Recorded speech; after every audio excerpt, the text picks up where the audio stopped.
Karena di dalam hadis ini kan konteksnya mampu berhubungan.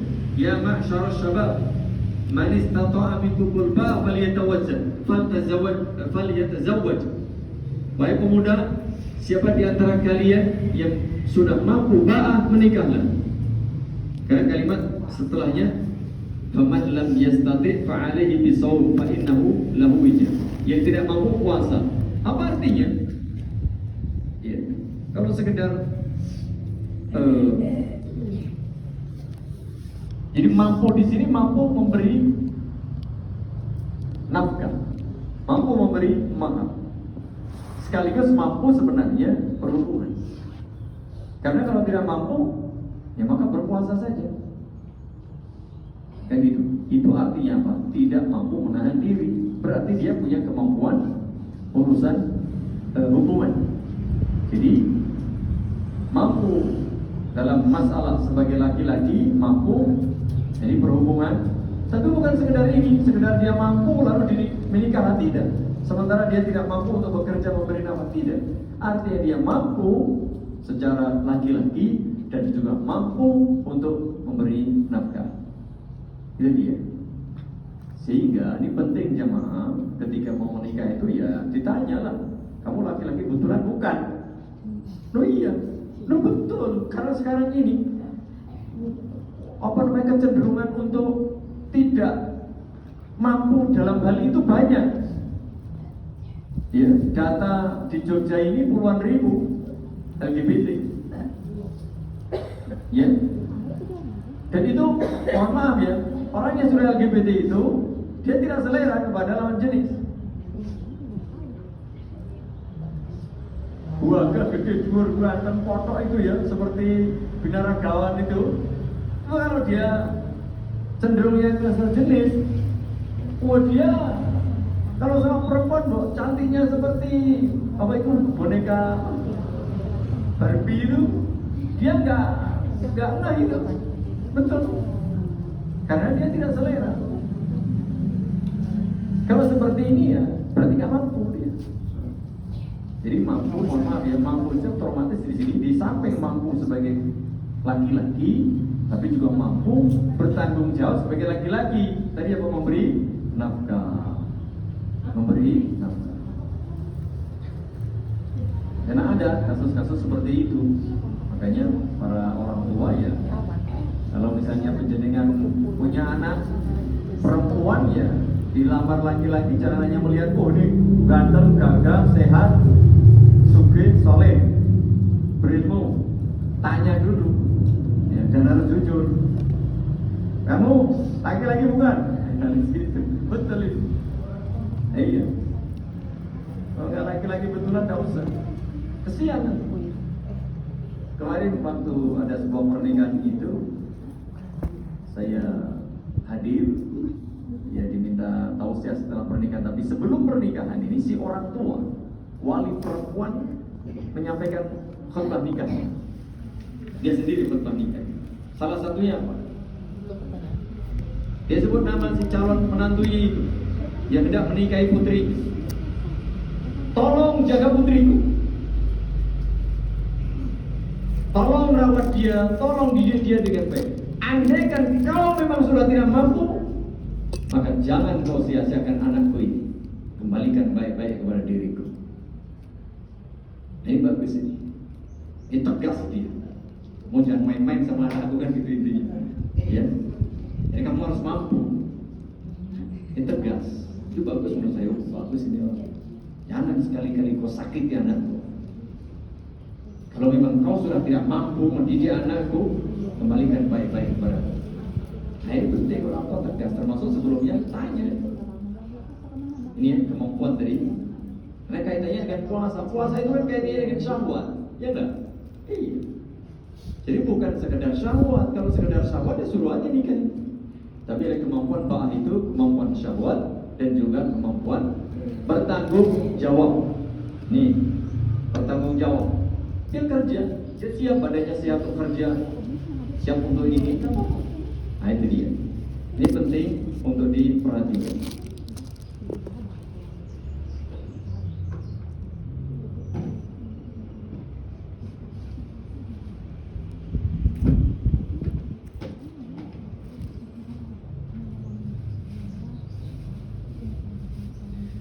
Kemudian mengapa disebutkan di dalam hadis ini ya ma'syarus syabab, para pemuda? Karena ada umumnya pemuda itu kan dorongan syahwatnya mesti lebih kuat. Karena apa? Karena masih muda. Ya ibaratnya masih baru keluar pabrik itu kan, baterai itu harus asli dari pabrik, tapi masih kuat. Ketika udah dipakai sekian lama meskipun ya tidak 100% beda ya. Itu termasuk juga orang tua laki-laki, tapi kan biasanya orang yang sudah tidak muda lagi dorongan syahwatnya secara umum ya, itu berkurang. Sehingga disebut dengan ya ma'syara asy-syabab, khususnya pemuda. Bukan berarti yang tua tidak sama. Ya. Bahkan kasus-kasus itu juga orang tua juga karena nggak menikah, bingung dia melampiaskan, akhirnya terjadilah ya pelecehan seksual. Naudzubillah. Padahal sebenarnya sama. Dan di masyarakat kadang-kadang aku tua izin harus nikah dulu, izin menikah tapi malah berbuat tak senonoh karena nggak punya ilmu. Dan masyarakat sendiri kadang-kadang punya pandangan beda ketika orang tua menikah dulu, orang tua nikah dulu, memangnya nggak boleh. Tadi bahkan sebagian sahabat menyatakan, andai kan kau tahu kau sudah tua, ya, kau besok mati tetap menikah.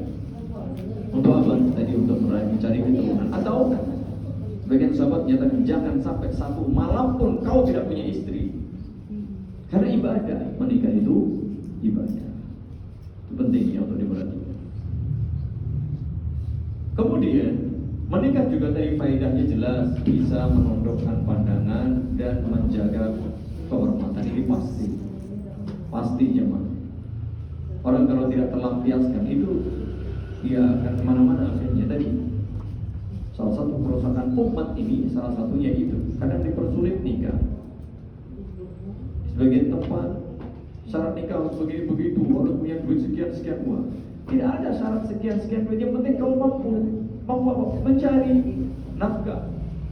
Hasilnya berapa ya jangan dipaksa. Nah yang kadang-kadang di masyarakat itu ya jadi korban semua. Karena apa? Karena umumnya tadi, umumnya ini wong lanang nek arep nikah harus punya duit sekian puluh juta atau sekian ratus juta baru boleh melamar ronda. Ya akhirnya dia nanti jadi penjaga tua. Yang perempuan mungkin juga jadi perawan tua. Ya namanya orang dorongan syahwatnya ada. Mungkin tadi akhirnya kecenderungan untuk apa? Kumpul-kumpul tapi tidak mau menikah. Daripada dipersulit menikah tidak kumpul-kumpul aja deh. Nah, akhirnya apa?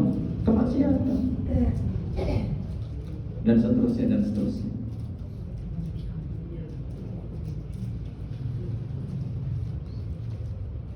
Kemudian solusi bagi yang belum mampu, mungkin karena kondisi banyak ya, nanti sebab orang belum mampu menikah itu, padahal dia sudah ingin, maka dia berpuasa. Namanya orang kalau dikurangi makanannya mesti juga badannya lebih lemes, akhirnya dorongan syahwatnya juga berkurang. Nah itu real, itu bukti nyata. Kita kalau puasa tentu lebih bisa menahan diri karena puasa. Beda dengan makanannya di ujo gitu ya, makan sate, makan itu, kita dorongan syahwatnya mungkin tinggi. Maka untuk menahan itu Islam memberikan solusi apa? Dengan puasa.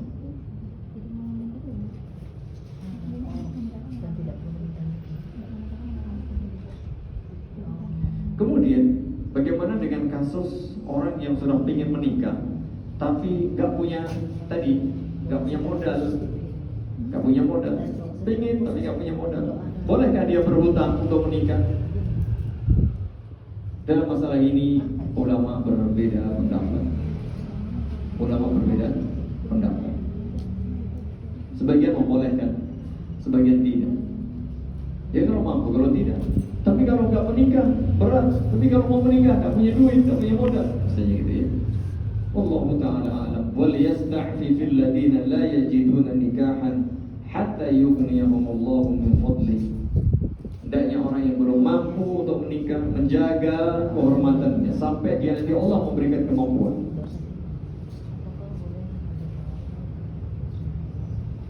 Hadis yang ke 308.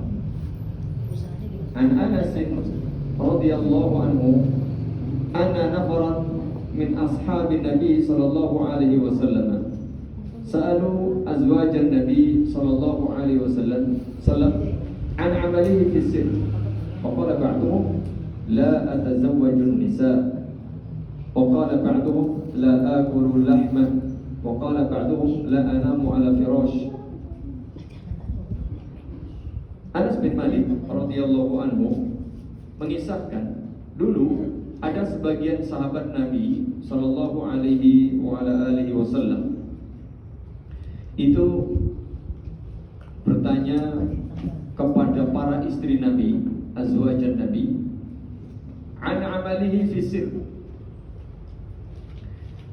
Para sahabat ini bertanya kepada para istri Nabi tentang amalan-amalan Nabi di rumah. Artinya fi sirr itu yang tidak dilihat oleh banyak orang, yang melihatnya hanya keluarganya, tentu para istri kan.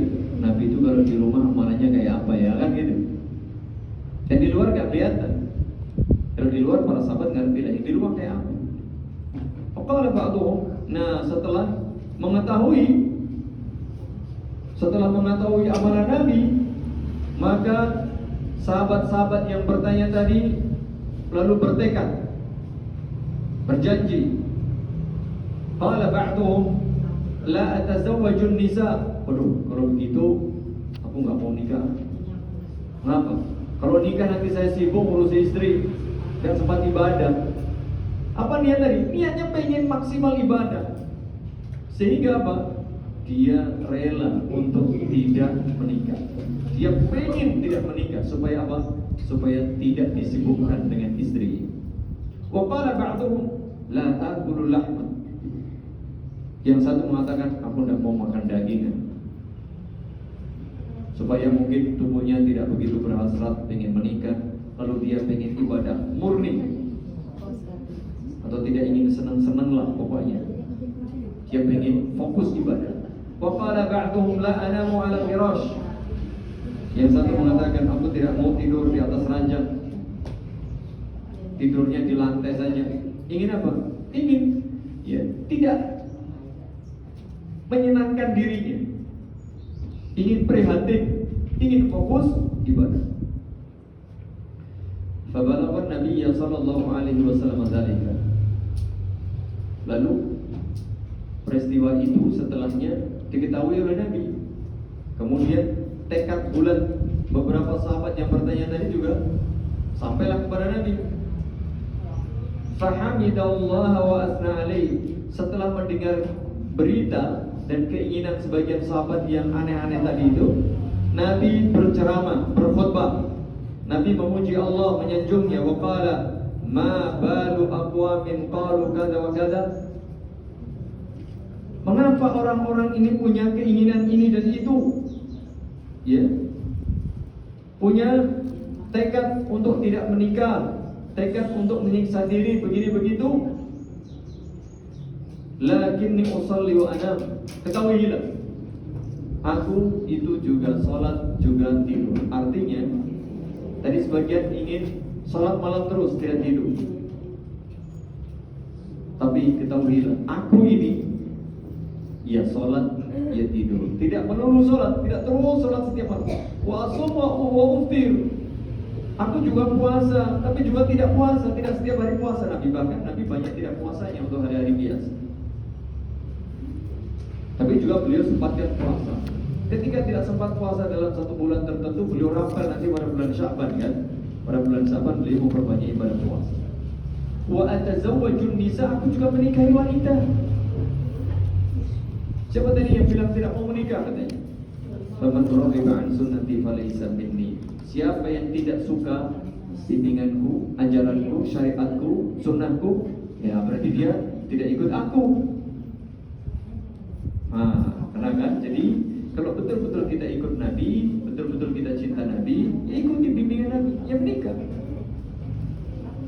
ya tidur, ya makan yang enak kalau ada, tapi jangan berlebihan, tapi ikuti aturan kan begitu, tapi ikuti aturan.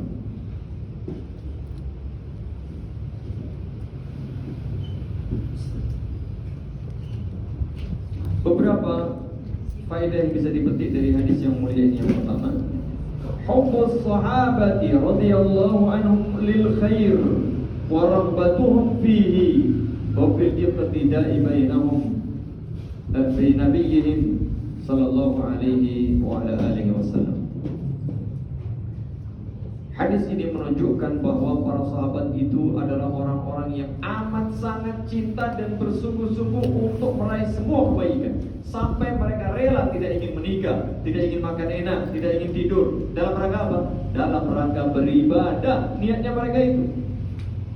Jadi mereka gak mau menikah itu bukan karena ribet, bukan karena nanti boros duit, bukan. Tapi karena ingin ibadah. Kalau orang sekarang gak mau nikah karena apa? Aduh ribet, punya kewajiban, nanti tanggung jawab, belum tentu jodoh, belum tentu menyenangkan. Nah bukan itu. Tapi karena ingin fokus beribadah, ini bedanya.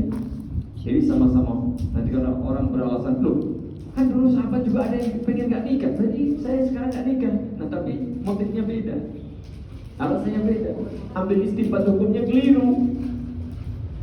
Orang sekarang gak mau nikah tapi senang-senang, dia mau berhubungan, kumpul kebo. Dulu sahabat gak mau menikah itu karena apa? Tidak ribet. Dalam arti tidak diganggu istri, dia ingin fokus ibadah. Nah orang sekarang gak mau nikah tapi senang-senang terus. Nah ini keliru ini.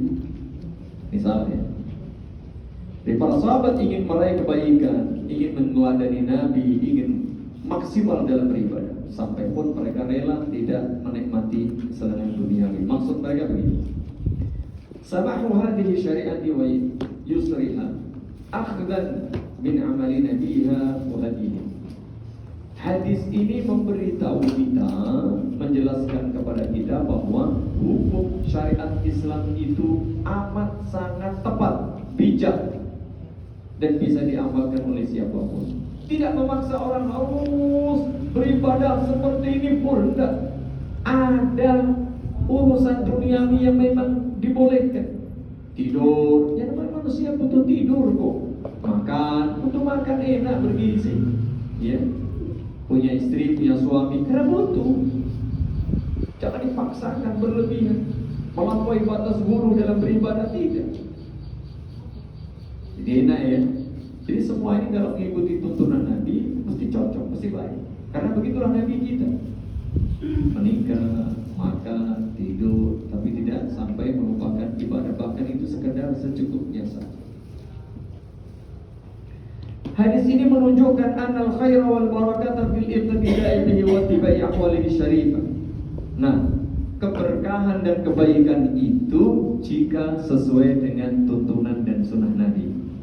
Ada orang saking niatnya luar biasa, tekadnya masya Allah, kesungguhannya luar biasa, sampai dia melampaui batas dalam beribadah, sehingga apa? Mengabaikan hak orang lain. Dia punya istri tapi lupa, akhirnya istrinya mengadu. Ada suatu kali ada satu keluarga begitu, yang perwakilannya mengundang saya, minta supaya nasihati bapaknya. Mengapa? Karena bapaknya itu pergi terus, ya, keliling dunia jauh lah. Ya saya dipanggil itu 2 kali. Tolong Pak, bapak saya dinasihati oleh bapak saya, jangan siapa. Oh ternyata wong sugih gedung, subuh mantan pejabat. Ya saya gak mampu. Bu, ini yang bisa menasihati ya orang yang sekali berdia, sama-sama sudah sepuh, terus sugih tenan, mungkin pernah mengalami itu dan sudah tobat. Wah betul ini, sama istrinya, anaknya. Kenapa? Pergi terus, hampir ke seluruh penjuru dunia sudah di. Sehingga apa? Niatnya baik-baik, niatnya ibadah-ibadah, tapi melampaui batas. Istrinya tidak diperhatikan, ininya, begitu. Jadi yang paling penting, paling tepat, paling bagus, paling utama apa? Fa inna khairal hadi hadi Muhammad sallallahu alaihi wasallam. Nabi istrinya banyak loh, tapi apakah mengabaikan hak mereka? Tidak. Bapaknya tadi istrinya cuma 1, tapi mengapa tidak diperhatikan? Nah ini loh. Jadi penting kiranya untuk menunaikan hak sebagaimana mestinya. Dan contoh teladan aturan terbaik ya Nabi Sallallahu Alaihi Wasallam. Silahkan beribadah, tapi jangan melampaui batas. Tunaikan hak istrimu, hak tubuhmu bahkan. Saatnya tidur, jangan dipaksa. Anak tubuh kita ini punya hak, istri kita punya hak, anak kita punya hak, orang lain punya hak, orang tua kita punya hak, tetangga pun bahkan punya hak. Yang begitu. Jadi ini keistimewaan agama Islam. Tepat. Kalau ingin berkah, jangan melampaui batas.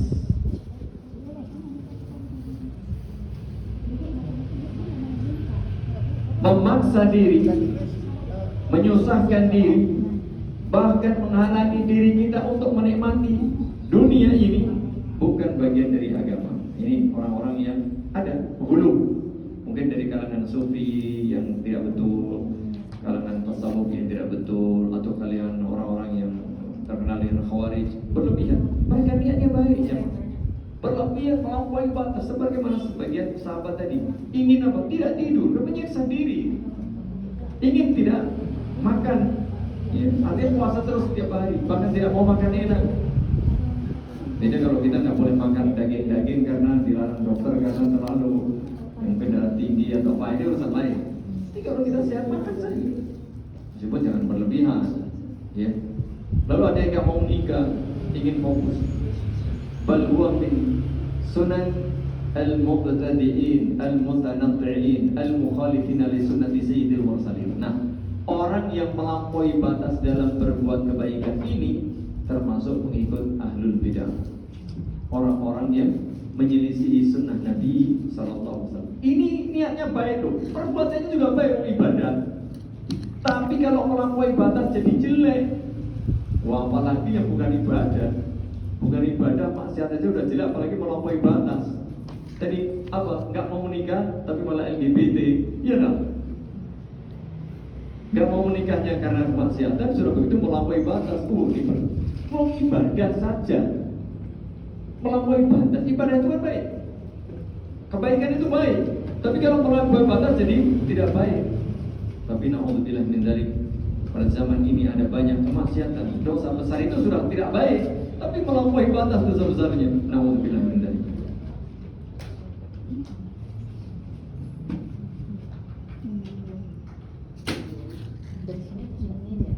Anna tarkal maladil hayatil mubahati zahadatan wa ibadatan khurujun 'ani sunnatil mutahharah wa ittiba'un li ghairi sabilil mu'min. Ini dia.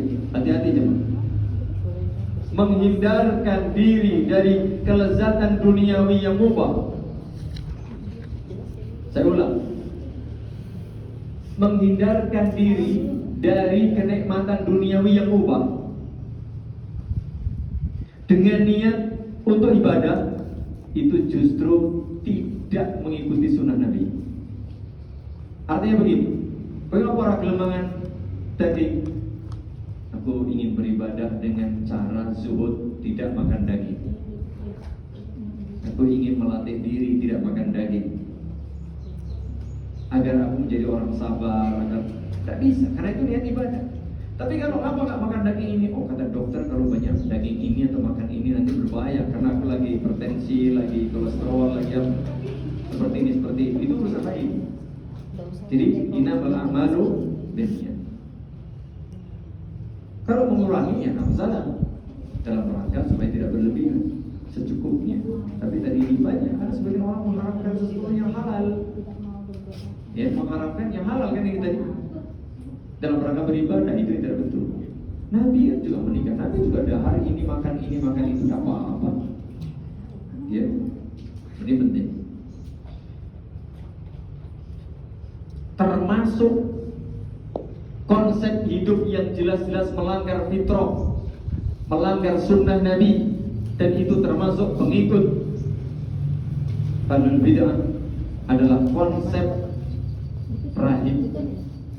Apa konsep kalau di sekarang namanya kepasturan, orang-orang yang menjadi apa itu pastur ya, yang tidak menikah atau menjadi biarawati, ya itu jelas-jelas melanggar fitrah, melanggar sunnah para nabi dan rasul. Sunnah nabi dan rasul itu menikah, dan mohon maaf Maaf 1000 maaf. Silakan cek kenyataan orang-orang itu. Bohong. Kalau bisa menahan diri. Itu hanyalah kemaksiatan dibungkus atas nama agama. Silakan. Ya. Underground dicek.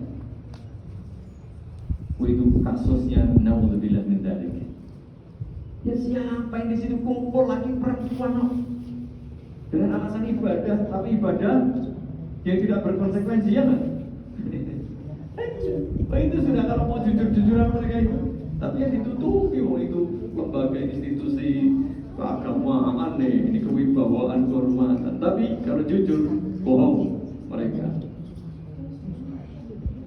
Karena di situ ada sesuatu, duit ada, kesenangan bebas, ya atas nama agama. Makanya saya selalu bilang orang tuh paling enak berdusta atas nama agama. Dan itu sudah zaman dahulu. Lihat bukan dalam Al-Quran. Saya selalu bilang, untuk bikin sugih, bikin isopopo, silahkan berdosa atas nama agama. Sampai hari ini ya enggak? Orang ngomong aja berpenampilan seperti kiai yang mau jubah nganggo iki, gini, kalau duitmu bisa tak lipat gandakan.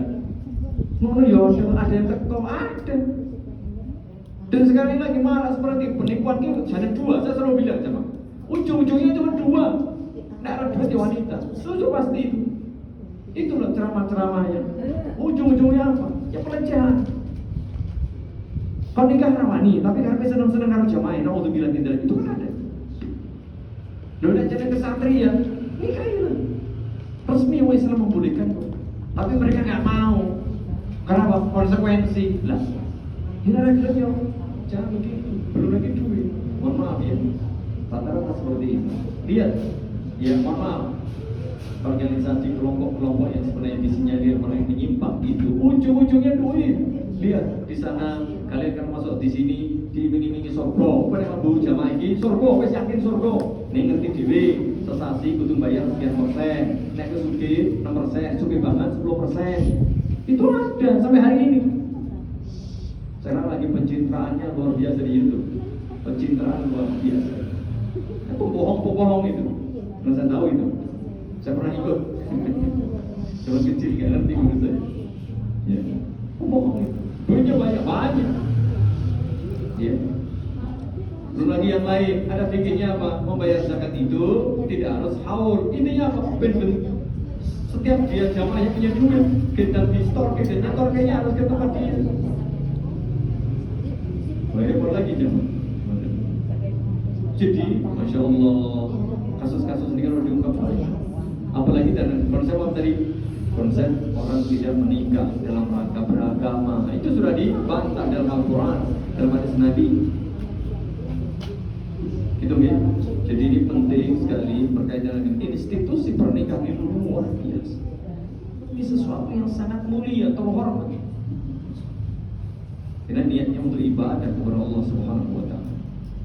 Jadi kalau ini kata Syekh, ya sekarang banyak model-model rahim, model-model ini apa dengan apapun istilahnya. Mereka mengatasnamakan agama dengan syarat tidak boleh menikah. Ya, tapi kenyataannya mereka berhubungan. Siapa yang kuat? Apalagi dikumpulkan di situ. Apalagi kalau sudah penebusan dosa, dari kesempatan emas. Iya.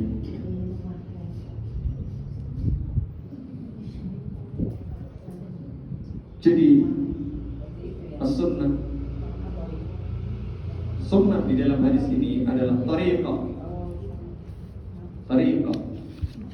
cara, jalan, syariat, bimbingan, arahan, aturan, hukum dari Nabi SAW, termasuk dalam hal pernikahan. Dan agama Islam yang mulia ini, bagi yang mau merenungkan sampai detil dan jujur, dengan jujur tentu saja, pasti akan tahu bahwa Islam itu adalah sebuah kebenaran absolut yang datang dari Allah Al-Haq Al-Mutlaq, yang datang dari Allah yang maha benar. Hukum Islam tentang pernikahan ini luar biasa, tidak ada yang bisa mengalahkan. Sebagai solusi kehidupan umat manusia, di mana saja, kapan saja, untuk siapa saja. Sehingga konsep-konsep misalnya zaman dahulu ada orang dikebiri, ya kan? Zaman Romawi, zaman itu kan orang-orang yang menjadi dikebiri, orang-orang istana, badannya gini gagah-gagah kuat-kuat, tapi ya nggak bisa ini, supaya nggak bisa. Itu juga menyiksa ya. Terus ada model keagamaan juga itu ya, model rahib, model yang tidak menikah dan seterusnya. Tapi mengapa kemudian dikumpulin laki dan perempuan? Laki-laki saja kalau dikumpulin jadilah tadi homo, perempuan dikumpulin jadi lesbi, laki perempuan dikumpulin sudah jadi apa di situ? Sementara aturan agama tidak boleh kita menikah. Tapi siapa yang kuat akhirnya terjadilah apa yang terjadi. Dan itu umum. Itu umum. Maka Islam amat sangat indah, amat sangat sesuai dengan fitrah manusia. Karena yang menciptakan manusia Allah, yang menyeting sifat manusia Allah, yang membuat aturan Allah, ya tentu Allah Maha Tahu dan Maha Bijak. Al-Hakim, Al-Alim, Al-Hakim. Allah Maha Mengetahui dan Allah Maha Bijak. Siapapun yang tidak suka kepada hukum yang telah dibuat oleh Allah, Zat yang Maha Mengetahui, Zat yang Maha Bijak, sama halnya orang ini merendahkan Allah Subhanahu wa taala. Hadis berikutnya an Sa'ad bin Abi Waqqas radhiyallahu anhu qala radda Rasulullah sallallahu alaihi wasallam ala Utsman ibn Mad'un at-tabattul walau adina lahu laqtasayna. At-tabattul ay tarbun nikah wa min qila li Maryam alaihi salam al-batul. Ini dia. Sa'ad bin Abi Waqqas mengatakan Rasulullah sallallahu alaihi wasallam menolak memberikan izin kepada Utsman bin Mad'un untuk melakukan tabattul. Dulu ada juga jemaah dari kalangan sahabat yang meminta izin kepada Nabi untuk tidak menikah selamanya. Agar apa? Agar bisa fokus ibadah. Fokus ibadah. Kalau pas ada perang, kapan-kapan pun tidak usah izin, tidak usah pamitan, pokoknya bebas. Gak punya anak, gak punya jadi orang bebas. Untuk apa? Untuk beribadah. Lalu Nabi tidak mengizinkan. Radda. Ya. Nabi menolak Utsman bin Mad'un untuk bertabattul. Tabattul itu tidak menikah. Ya, untuk tidak menikah. Andaikan ini kata sahabat, walau adzina lahu, andaikan Nabi mengizinkan Utsman bin Mad'un untuk tidak menikah, laqtasayna, pasti kami akan kebiri dia. Jadi mengebiri itu, kalau mengebiri hewan boleh jemaah ya. Mengebiri hewan boleh. Ya, tapi kalau manusia jangan. Ya, tidak boleh. Terus nanti apa nama? Model keluarga berencana kapi apa yang di laki-laki itu tidak boleh. Apa namanya di vasektom, tidak boleh. Karena salah satu tujuan menikah dan hikmah Nabi diutus supaya apa? Memperbanyak keturunan. Ya, kalau itu dipotong atau dihilangkan, dikebiri nggak bisa punya anak, tidak boleh. Tabattul adalah tidak menikah, sebagaimana Maryam, ya, ibunda Nabi Isa alaihi salatu wasallam disebut Maryam al-Batul. Mengapa? Karena beliau tidak menikah. Ini keistimewaan dan mukjizat dari Allah Subhanahu wa taala. Beliau tidak menikah tapi punya putra. Bisa Allah yang mencipta. Ini sebagai bukti bahwa Allah Subhanahu wa taala yang mencipta. Tadi Utsman bin Mad'un saking semangatnya untuk beribadah, fokus beribadah, tidak mau menikmati kesenangan dunia. Ini tingkat kecintaan sahabat kepada Allah dan Rasulnya, kepada agama itu sudah nggak ada tandingannya, sudah mentok sampai mereka sudah tidak punya gairah lagi untuk menikah. Bukan berarti mereka nggak pengen, udah diturunin pengen lah, tapi mereka sudah bisa mengalahkan hasrat dan hawa nafsunya sampai mereka seperti ini. Lalu minta kepada Nabi mohon izin agar fokus, tapi tidak.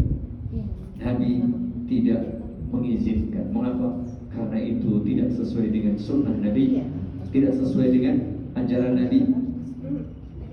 Agama yang benar, beribadah itu memberikan segala hak kepada pemiliknya.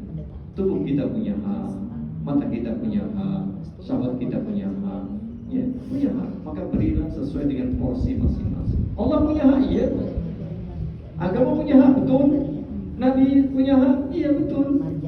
Tapi berikan masing-masing. Kemudian jangan lupa, tubuhmu juga punya hak. Jadi, maka ini salah satu apa? Salah satu hikmah dan indahnya agama Islam.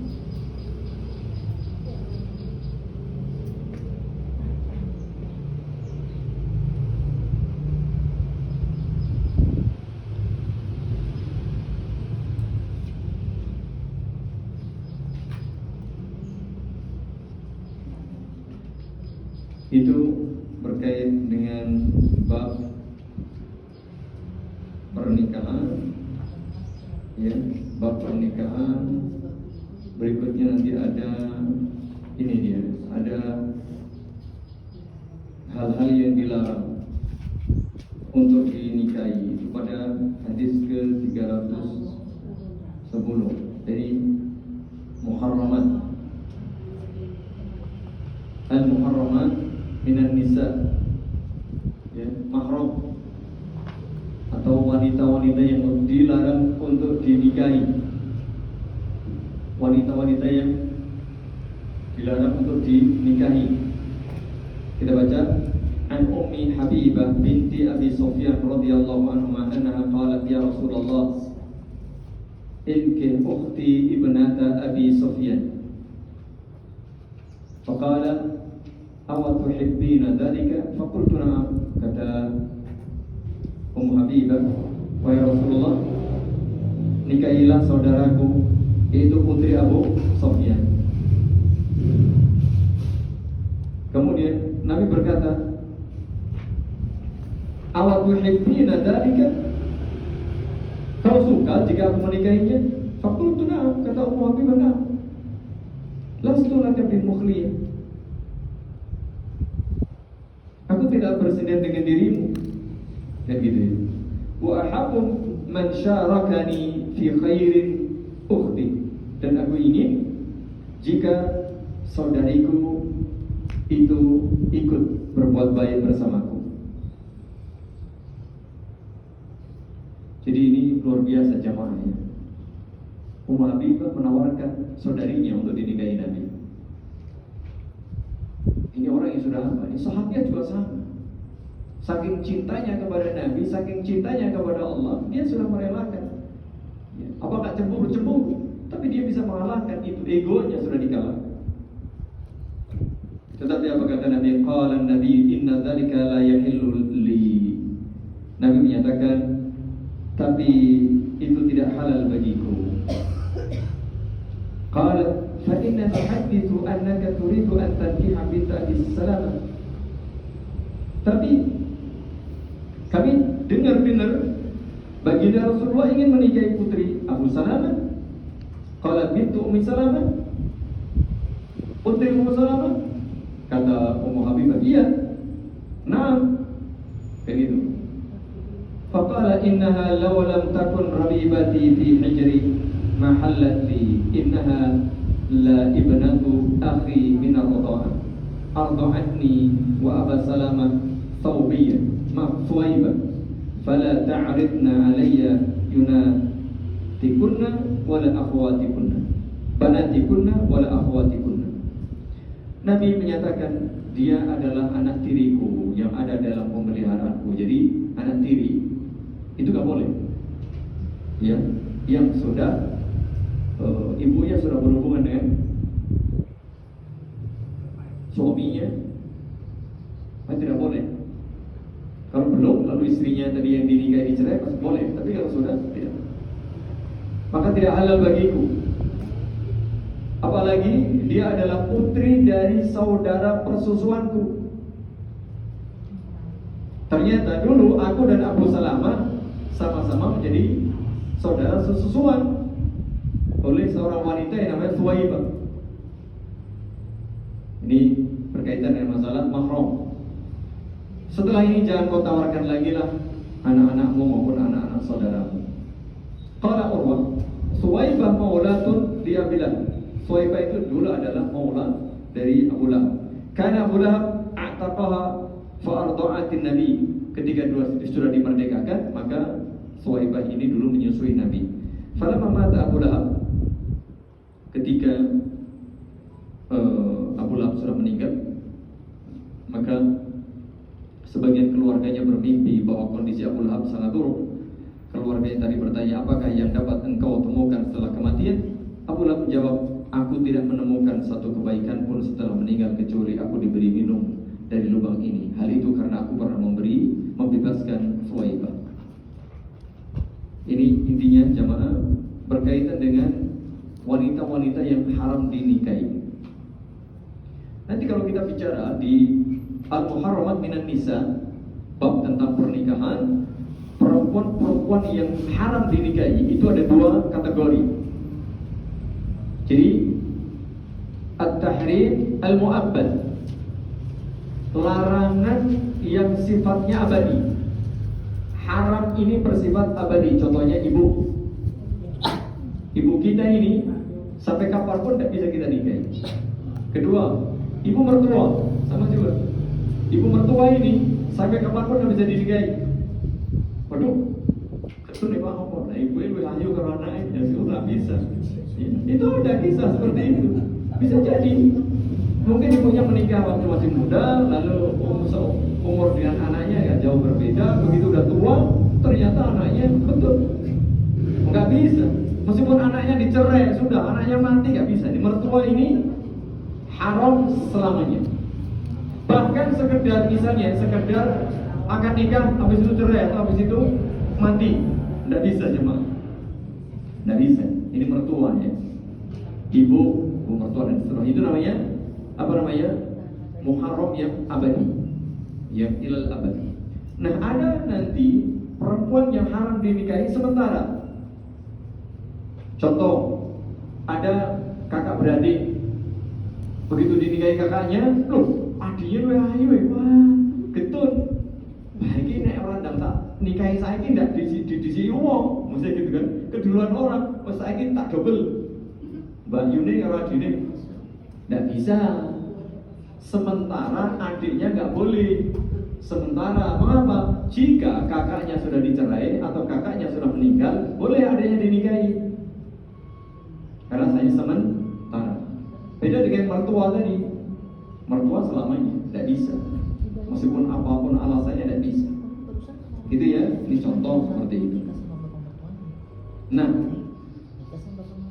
perempuan yang haram dinikahi selamanya itu jika ditinjau dari hubungan nasab itu ada 7.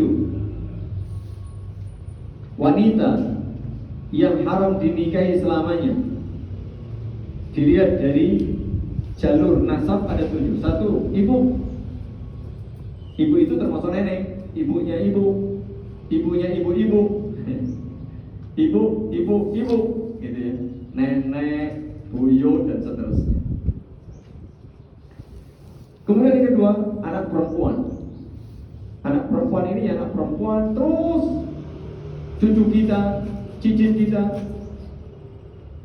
seperti itu. Yang ketiga, saudari, baik saudari sekandung ayah ibu, saudari seayah atau saudari seibu, sedulur, ada hubungan nasab dengan kita, nasab dari ibu, nasab dari bapak, atau nasab dari dua-duanya. Tidak boleh. Kemudian yang keempat, ya, keponakan anak saudara kita. Saya yang mendapati kasus itu keponakan menikah. Ini nggak mungkin kalau nggak ada kong kali kong, pasti ada penipuan data. Karena KUA itu pasti ngerti, loh, ini ponakannya. Kalau ketahuan nggak mungkin mau menikah. Tapi ini ada kasus itu menikah. Ini menikah resmi. Kalau menikah nggak resmi, wow, nang jopo nang bludak turah-turah. Betul. Ya, saya pelanggaran ini dengan mertua, dengan orang tua, dengan saudara, dengan anak. Nauzubillah min dzalik. Kumpul-kumpul macam-macam. Banyak ini kasus. Ini yang resmi maksud saya. Jadi anak saudara berarti apa keponakan? Anak saudara perempuan tadi. Lalu anak saudara laki-laki juga sama, ponakan. ponakan dari saudara laki-laki, ponakan dari saudara perempuan sama. Kemudian bibi dari bapak, artinya saudara perempuan ayah. Ini juga ada kasus seperti ini. Kalau di luar sana, kasus-kasus orang sama suka itu banyak. Kemudian karena bisa jadi bibi itu umurnya mungkin seleteng dengan kita. Bapak kita misalnya, bapak kita ini barep, punya adik banyak. Ketika bapak punya anak kita, bapak punya adik juga, mungkin seumuran kita. Jadi bibi kita ini mungkin seumuran kita, jadi wajar kalau suka. Ya boleh itu. Wal khalat, bibi dari ibu juga sama, nggak boleh. Ini tadi ya 7, ini nggak boleh. Hurimat alaikum ummahatukum. Nanti silakan dibuka dalam surah An-Nisa ayat 23. Nah, ini 7 kategori ini berlaku untuk persusuan. Artinya jika orang itu disusukan pada perempuan lain selain ibunya, maka ini berlaku seperti nasab tadi. Karena dalam hadis yuharramu minar radha'i ma yuharramu minas nasab. Konsekuensi persusuan itu sama dengan konsekuensi nasab. Artinya ibu kita tadi kan nggak boleh, ibu kita. Nah, ibu susu kita nggak boleh. Ibu dari ibu susu kita nggak boleh. Begitu. Terus tadi kalau kita berarti anak dari anak kita, berarti anak dari ibu susu kita. Nggak masuk itu. Nah, kita berarti nggak masuk. Berikutnya saudara sesusuan kita, sama-sama kita susu, kita nyusu. Ada perempuan juga dulu disusukan, begitu gede, wayu. Ternyata saudara sesusuan kita tidak boleh. Kemudian anak saudara sesusuan kita nggak boleh, karena sama dengan anak ponakan, iya kan, seperponakan kita, dan seterusnya, dan seterusnya. Jadi ini persusuan berlaku sebagaimana nasab. Kemudian wanita yang haram dinikahi selamanya loh, ini selamanya itu karena sebab pernikahan. Satu, mertua. Laki-laki menikah dengan perempuan, perempuan punya ibu. Nah, ibu ini haram. Ibu ini punya ibu, berarti nenek dari istri kita. Ini haram juga, cuman. Jadi nggak main-main ya. Jadi pernikahan tadi konsekuensinya luar biasa memang. Makanya banyak orang itu nggak mau nikah karena, waduh, nanti saya nggak bisa bebas. Oh iya, ada keterbatasan. Kemudian banatuhunna, anak dari istri kita. Nah, dari Rabibah, anak dari istri kita. Artinya apa? Kita menikahi istri kita itu dalam keadaan istri sudah punya anak, artinya janda bawa anak. Lalu kita nikahi, maka anak dari istri kita ini tidak boleh kita nikahi, meskipun bukan anak kita. Sampai seperti itu. Beda halnya kalau misalnya begini kasusnya, laki-laki menikah dengan seorang janda. Janda sudah punya anak perempuan gede. Begitu akan nikah, jebret, kobil tu nikah, urung dia pakai. Kemudian, loh, ini siapa? Anakku. Terus gede tur ayu, pas dokar kowe, gitu kan? Dicerai dia, lalu boleh. Karena dicerai, ibunya tadi dicerai belum digauli, maka boleh dia menikah dengan anaknya ini. Jadi kalau sudah menikah, sudah digauli, maka selamanya tidak boleh dinikahi. Kemudian istri ayah, bedakan istri ayah dengan ibu kita. Kalau ibu kita memang istri ayah kita, paham ya? Kalau ibu kita pasti istri ayah kita, tetapi istri ayah kita belum tentu ibu kita. Namanya ibu tiri. Ayah kita punya istri, melahirkan kita, lalu ayah kita menikah lagi punya istri, itu bukan ibu kita. Aduh, bapakku sudah meninggal ya. Nah itu istri keduanya masih 6 ya. Anak boleh. Dulu pada zaman jahiliyah itu diwariskan jemaah. Itu termasuk harta yang diwariskan. Jadi kalau bapaknya sepuh, nikah lagi masih muda, anaknya ya mungkin lebih tua karo bojone sing enom. Begitu bapaknya meninggal, ini bagianku. Zaman dulu gitu. Islam tidak. Jadi istri ayah itu haram selamanya, haram selamanya. Kemudian menantu, kita punya anak laki-laki, lalu menikah dengan perempuan, anak kita meninggal atau istrinya dicerai, maka itu selamanya tidak boleh. Selamanya boleh, meskipun hanya sekedar akad nikah. Itu menantu selamanya tidak boleh. Dan ini juga berlaku kaitannya dengan apa? Dengan persusuan tadi.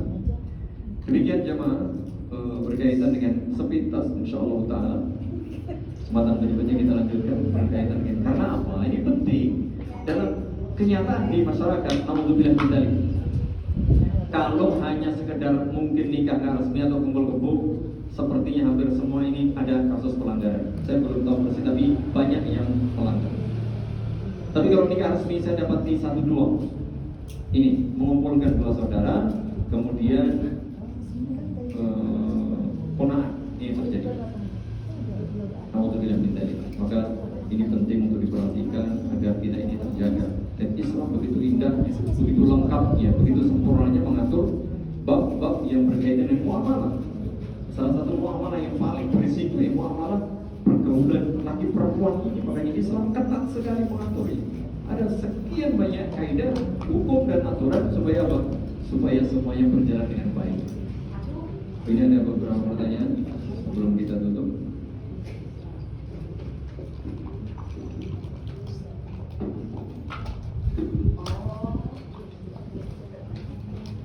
Assalamualaikum warahmatullahi wabarakatuh. Assalamualaikum warahmatullahi wabarakatuh.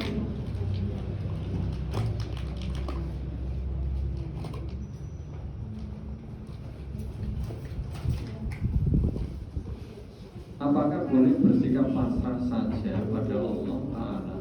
Tidak perlu meminta, berdoa. Maksudnya apa? Jadi tidak bisa. Berdoa itu ibadah.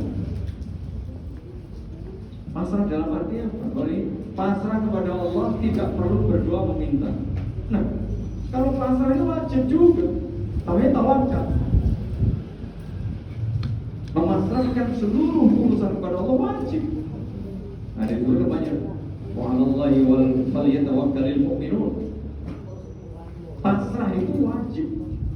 Bahkan itu ibadah. Berdoa juga wajib. Ad-du'a wal ibadah. Dalam segala hal, dalam segala urusan, pengen sehat, berdoa sama Allah, usaha sama Allah, tapi pasrahkan kesembuhan kepada Allah. Selesai. Urusan jodoh, minta kepada Allah, urusan pasrahkan hasilnya kepada Allah. Urusan mendidik anak, urusan bekerja, urusan apa saja. Dalam segala hal wajib berdoa, wajib berusaha, dan wajib pasrah tawakal kepada Allah. Dan begitu, Allah Ta'ala alam bisa, saya tidak begitu paham maksudnya, tapi demikian. Jadi jangan kontradisikan, jangan dibentur antara berusaha, berdoa, dan pasrah. Ini tidak bertentangan, tapi justru ini satu paket yang tidak boleh dilepas salah satunya. Wajib berusaha, karena bekerja itu diperintah i'malu, bekerja. Berdoa itu ibadah, wajib juga. Ya. Kemudian pasrah, tawakal sama Allah, ini juga wajib. Dan itu ibadah. Maka berdoa, berusaha, dan pasrah. Ini 3 poin, satu paket. Setiap muslim tidak boleh meninggalkan salah satu. Wallahu ta'ala a'lam. Pada masa susah mencari pekerjaan, apakah boleh hukumnya bila mencari kerja dengan bantuan koneksi orang dalam? Orang dalam itu maksudnya apa? Orang dalam. Apakah itu tidak boleh bagi orang lain yang sama-sama cara dengan? Nah, ini dengan apakah tidak berbuat zalim bagi orang lain yang sama-sama mencari dengan cara jujur? Nah, ini maksudnya begini.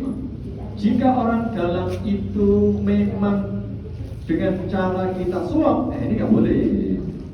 Misalnya ada ujian masuk rekrutmen pegawai ASN atau apa saja lah. Lalu kita menyuap orang dalam panitia atau yang apa, Pak, pokoknya yang penting saya terima berapapun saya kasih atau sekian. Nah, ini tidak boleh. Adapun kalau sekedar bekerja sama dengan orang dalam hanya hal teknis, Apalagi ya, contoh KKN itu tidak selamanya dilarang. Ya. Apa KKN itu? Kolusi, terus nepotisme. Nah, maksud saya, nepotisme itu ada boleh. Contoh begini, orang tua kita atau saudara kita Pak adik kita pejabat, jadi pimpinan sebuah instansi, lalu buka lowongan. Kemudian kita daftar. Pesaing kita, nah kita kan kenal Pak adikku dewe. Kita ujian. Jika nanti yang diterima cuman 1 misalnya, ternyata yang lulus 10, kita masuk yang lulus, maka wajar jika Pak D milih saya. Boleh jika kita lulus ujian. Tapi nek kita ini ora lulus, ijazah gue dipertanyakan. Itu ijazah kan tidak usah diganti. Ya, ayo lulus. Tak boleh. Sementara yang lain ribuan ratusan juta sarjana S1, S2, S3 pengangguran. Kalau itu sarjana nganggur. Masih SMA yang tuh ijazah iso perahu ini. Tak boleh. Apalagi dengan skenario begitu bicara, wah ini sudah makar namanya. Nah ini yang nggak boleh mengtolong banyak orang. Tapi kalau sekedar tadi ya ujian, ya lulus, lalu waduh kancaku memang teman kita ini qualified, boleh kita dahulukan karena kita kenal. Dengan catatan dia punya kualifikasi. Itu nepotisme yang dibolehkan. Tapi sekedar nepotisme, dia nggak punya skill, apalagi nggak amanah. Skill randuwe, amanah randuwe, jangan. Dosa besar. Karena standarnya itu harus punya skill, al-quwwah, wal amanah. Skill ini kriterianya, speknya yang diinginkan gini, sarjana, begini, punya pengalaman, oke. Lalu jujur, amanah, dia orang baik, dia sholatnya baik, agamanya masuk. Apalagi teman kan gitu. Bagi foto itu ngomongnya apa, jujur, terkenal ini rekomendasinya, tapi ini kantor dewe, nah gitu. Boleh dalam hal ini. Tapi selain itu maka berbahaya. Apalagi dengan menyuap, apalagi dengan mengeluarkan, apalagi tidak masuk kualifikasi, maka tidak boleh. Bagaimana? Bersabar. Yakinlah.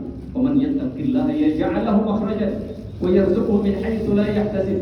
Barang siapa bertakwa kepada Allah, Allah pasti kasih jalan keluar dan beri rezeki dari arah yang tidak disangka-sangka. Wa man yatawakkal 'ala Allah, dan barang siapa pun yang pasrah kelompokan kepada Allah, bukan dia pasrah di sini setelah dia berdoa, setelah dia berusaha terus tanpa henti, pasrahkan ke berhasilan kepada Allah. Maka bahwa hasbuh, Allah yang akan mencukupinya. Jadi bersabar. Kalau sudah melamar kesana kemari belum sukses, banyak jemaah saya kadang baca itu di bisa gitu. Melamar itu sekarang online itu, melamar bukan ratusan dia suruh melamar. Kapan? Sambil itu kerja, sambil itu, masya Allah jemaah. Jadi jangan malu untuk berusaha, jangan malu untuk bekerja apapun, sementara itu halal, dipersilakan dengan catatan jangan sampai kemudian tadi ya. Untuk ini, tapi sekedar orang dalam, jika tadi kualifikasinya oke, amanahnya oke, insya Allah tidak mengapa. Tapi itu ya syaratnya. Tapi kalau nggak masuk, kemudian hanya ngiming-ngimingi suap duit, jelas itu tidak diperkenankan. Wallahu ta'ala a'lamu bishawab. Demikian dari saya, semoga bermanfaat, dan kurangnya mohon maaf, dan semoga Allah senantiasa memberi kita taufik dan kemudahan segala urusan dan membimbing kita istiqomah di atas agamanya. Amin. Subhanallahumma wa bihamdika asyhadu an la ilaha illa anta astaghfiruka wa atubu ilaik. Assalamualaikum warahmatullahi